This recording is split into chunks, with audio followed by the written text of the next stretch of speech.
नमस्कार, शुभ सकाळ तुम्हा सर्वांना।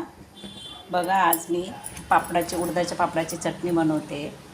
हे बघा, तव्यावर पोळ्या केल्या। आता मी पापड पण भाजले, ती पण रेसिपी टाकणार आहे।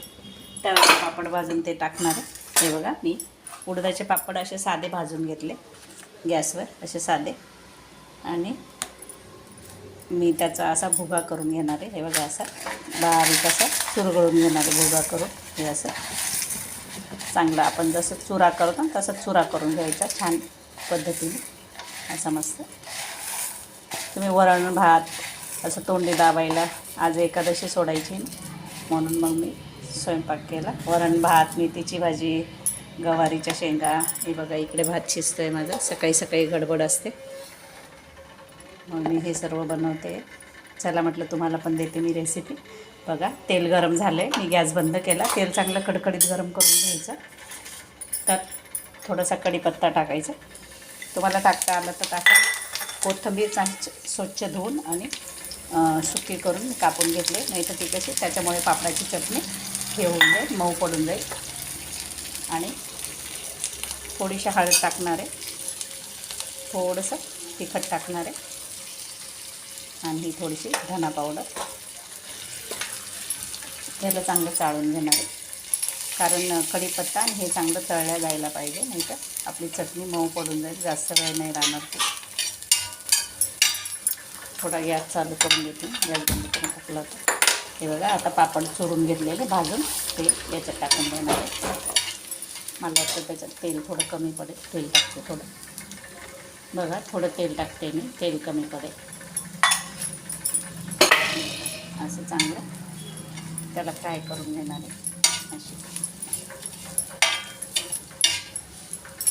कारण कढीपत्ता आणि कोथिंबीर छान फ्राय व्हायला पाहिजे। सॉरी, मी त्यात शेंगदाणे टाकायचं विसरले, शेंगदाणे फ्राय करून। चला मी तुम्हाला पुढे टाकते। बघा, थोडं मीठ टाकते, मीठ कमीच टाका, कारण उडदाच्या पापडांमध्ये मीठ असतं, नाही ते जास्त खारट होऊन जाईल, मग ते खायला मजा नाही येणार। हे बघा, थोडं चाळून घेते मी।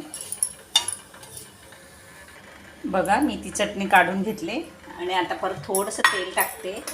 मी शेंगदाणे तळायचं विसरली होती म्हणून थोडंसं तेल टाकते। हे बघा, आणि शेंगदाणे असे आपण पोळीमध्ये कसे खरपूस तळून टाकतो, म्हणजे चांगले फ्राय करून घेतो, तसं करून घेणार आहे।